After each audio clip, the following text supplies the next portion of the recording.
اعوذ باللہ من الشیطان الرجیم بسم اللہ الرحمن الرحیم۔ پیارے بچوں، السلام علیکم ورحمۃ اللہ وبرکاتہ۔ ایک بار پھر آپ کا خیر مقدم ہے آج کے اس ویڈیو میں۔ آج اس ویڈیو کے ذریعے میں آپ کو موضوع اعصار کا جذبہ کا 5واں حصہ آپ کو پڑھانے جا رہا ہوں۔ یہ موضوع جماعت چھٹی کی اردو کتاب سے لیا گیا ہے۔ پیارے بچوں، آپ اپنی کتاب کھولی اور پیج نمبر 51 نکالے۔ یہیں پیج نمبر 51 اور یہاں سے ہم نے آج پڑھنا ہے۔ ماں کے برتاؤ نے زین کے دونوں بھائیوں کے مزاج کو بھی متاثر کیا اور وہ اسے اپنا شریک سمجھ کر اسے نفرت کرنے لگے۔ عدنان نے شیبہ اور اپنے دونوں لڑکوں کو بہت سمجھانے کی کوشش کی، لیکن ان کے کان پر جوں تک نہ رینگی۔ زین اب M.Com کی ڈگری حاصل کر چکا تھا۔ ماں اور بھائیوں کے برتاؤ نے آخر کار اسے گھر سے کنارہ کش ہونے پر مجبور کر دیا، اور ایک رات وہ کسی کو کچھ بتائے بغیر نہ جانے کدھر نکل کھڑا ہوا۔ شیبہ کے دونوں بیٹے آوارہ ہی نہیں مغرور اور بد دماغ بھی تھے۔ جب تعلیم میں ان کا جی نہ لگا تو باپ نے انہیں اپنے کاروبار میں لگانے کی کوشش کی، مگر ایسی بے لگام طبیعت رکھنے والے بلا بیپار میں کیوں کر سرخ رو ہوتے، وہاں تو پتا مارے بغیر کچھ حاصل نہیں ہوتا، اور یہ وہ کام تھا جو ان کے بس سے باہر تھا۔ عدنان میں اب اتنی ہمت نہ تھی کہ تنہا سارا کام چلا لیتا۔ حصہ داروں نے بھی جب اس کی یہ حالت دیکھی تو آہستہ آہستہ سب کچھ اپنے قبضے میں کرنے میں مصروف ہو گئے۔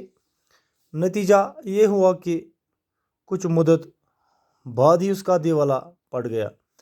یہاں تک رکھا پیارے بچوں، میں سب کو دوبارہ پڑھوں گا، اب نظر رکھیں۔ ماں کے برتاؤ نے زین کے دونوں بھائیوں کے مزاج کو بھی متاثر کیا۔ دپان ٹاٹھو بچوں، ماجہ ہند برتاؤ ست یم زین سند زٕ بٲے ٲسۍ، یہُنٛد مزاج تہِ ہسا گوٚو متاثر، اور وہ اسے اپنا شریک سمجھ کر اسے نفرت کرنے لگے۔ تم تہِ لٔگۍ زینس پنُن شریک سمجھتھ نفرت کرنہِ زٕ بٲے۔ عدنان نے شیبہ اور اپنے دونوں لڑکوں کو بہت سمجھانے کی کوشش کی، لیکن ان کے کان پر جوں تک نہ رینگی۔ یُس ہسا عدنان اوس، أمۍ تہِ ہسا سمجھایے پنٕنۍ لڑکہٕ زٕ تہٕ بیٚیہِ پنٕنۍ یہِ خانداری یس ناو اوس شیبہ، مگر تِمن ہسا گوٚو نہٕ أمۍ سٕنٛز أمۍ کتھِ ہُنٛد کانٛہہ اثرے، أمۍ سٕنٛدۍ أمۍ وننُک کانٛہہ اثرے۔ زین اب M.Com کی ڈگری حاصل کر چکا تھا۔ دپان یُس ہسا زین اوس ٹاٹھو بچو تمہِ ساتہٕ، تٔمۍ ہسا اوس M.Com ڈگری حٲصل کٔرمٕژ تمہِ ساتہٕ۔ ماں اور بھائیوں کے برتاؤ نے آخر کار اسے گھر سے کنارہ کش ہونے پر مجبور کر دیا۔ دپان ماجہِ ہٕنٛدۍ تہٕ بایَن ہٕنٛدِ بُرٕ برتاو کِنہِ وجہ ہسا گوٚو زین مجبور گھر تراونس پٮ۪ٹھ۔ سُہ ہسا درٛاو پننہِ گھرِ، یعنی گھر تراونس پٮ۪ٹھ گوٚو سُہ مجبور۔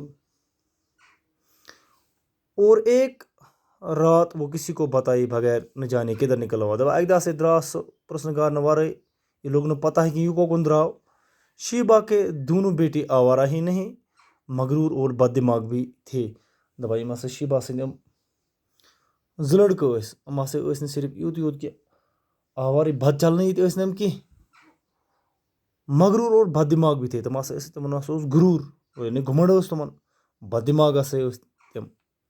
جب تعلیم میں ان کا جی نہ لگا تو باپ نے انہیں اپنے کاروبار میں لگانے کی کوشش کی۔ دپان ییٚلہِ ہسا تِمن اتھ پرنہٕ سۭتۍ اتھ تعلیٖم سۭتۍ دِل لوٚگ نہٕ کِہیٖنۍ تہٕ مٲلۍ ہسا ترٛایے تِم پننِس اتھ کاروبارس منٛز، تِم ہسا پکناون میون یہِ کاروبار برونٛہہ کُن۔